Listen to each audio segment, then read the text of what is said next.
Октай, најпрво да ти кажам дека вечерва изгледаш феноменално и добре дојде. Благодарам многу на убавите зборови и фала на Hype TV.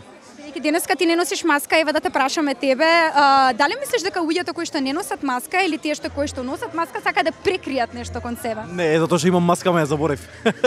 Добре, ева да те прашаме, што ти инспирираше да носиш вечерва таа маска, иако сега не ја гледаме моментално? За тематиката беше нели со маска и затоа. Иначе немам такви мисли, као се криеме позади маски, не. Луѓето и без маска се кријат, така да нема потреба од маска. Кажи ми најбитно од тебе ми е да знам, дали инфлуенсерството е некоја игра на собирање на лајкови или пак лично си го правиш за тебе, затоа што тоа те интересува? Не, јас го правам онака буквално со огромна мотивација, со огромна желба и не го правам за ниена цена, што се вика, или пак не знам за лајкови, нема врска. Кој ти инспирираше најмногу да почнеш да се занимаваш со инфлуенсерство? Затоа што нели модата ми е прва пасија, после тоа нели мојата професија, така да викам зашто да не покажеме, зашто да не видат како треба да се носи или пак ете пример да земат кој како сака, нели. Тоа ми беше целиот мотив. Освен инфлуенсерство, твоја професија е и фризурата. Да кажеме, каде се гледаш најмногу? Дали повеќе се гледаш кон инфлуенсерството или пак спрема... Нормално дека јас имам моја професија, си ја сакам, си ја ценам и тоа е се што ја имам.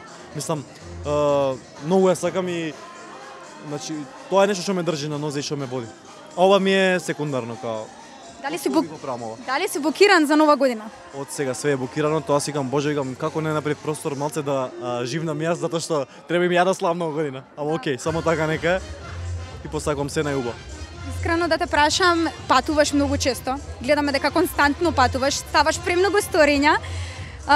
Дали на еден начин се гледаш тоа некако да избегнеш од вистинскиот свет и да отидеш на патување да заборавиш на све или пак? Да, тоа ми е издуван вентил као, кога ќе направам, кога оставам дека ми е брнов као од работа, од луѓе, од све, од околинава, си викам чекај, дај си 2-3 дена, следи се и врати се со најаки сили.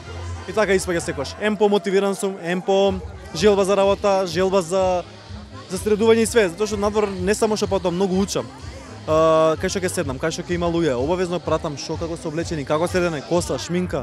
Тоа ме мотивира, тоа ми дава ако можам нештото да го донесам од надвор тука и ете да го представам кај моите клиенти. Денеска доби награда, би сакала да им кажеш на нашата публика што е таа награда што вечерва ја доби? Оваа награда е инфлуенсер фешн, бидејќи како што кажа ти, пасија ми е фешн, мода. Ја добив таа награда, благодарам на убавина и здравје што ја додели оваа наградва. И се надевам дека и во идните години наредни ќе има многу други луѓе кои ќе го добијат ова, затоа што убаво е да учиш, убаво е да се надоградуваш и убаво е да се пронајдеш себе си. Дали мислиш во Македонија дека има повеќе жени инфлуенсери и дека малце не достигаат мажи инфлуенсери? Да, има многу женски инфлуенсери, да, машки многу малце се, но ете, се буди свеста и мислам дека има повеќе. Каква мотивација би им пратил на едни машки да почнат да се бават со инфлуенсерство? Па, нека не се откажуваат, нека не се срамат, бидејќи нема нешто срамно, не постои род.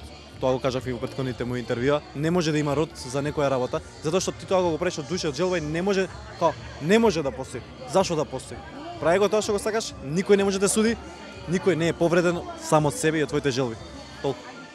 Исто така би сакала да те прашам дали имаш некои планови во иднина, нешто што никој не знае за тебе. Дали може да ни откриеш? Имам многу планови, ја без план не живеам. Имам многу goals, али не можам да ги откривам бидејќи ќе видите сите.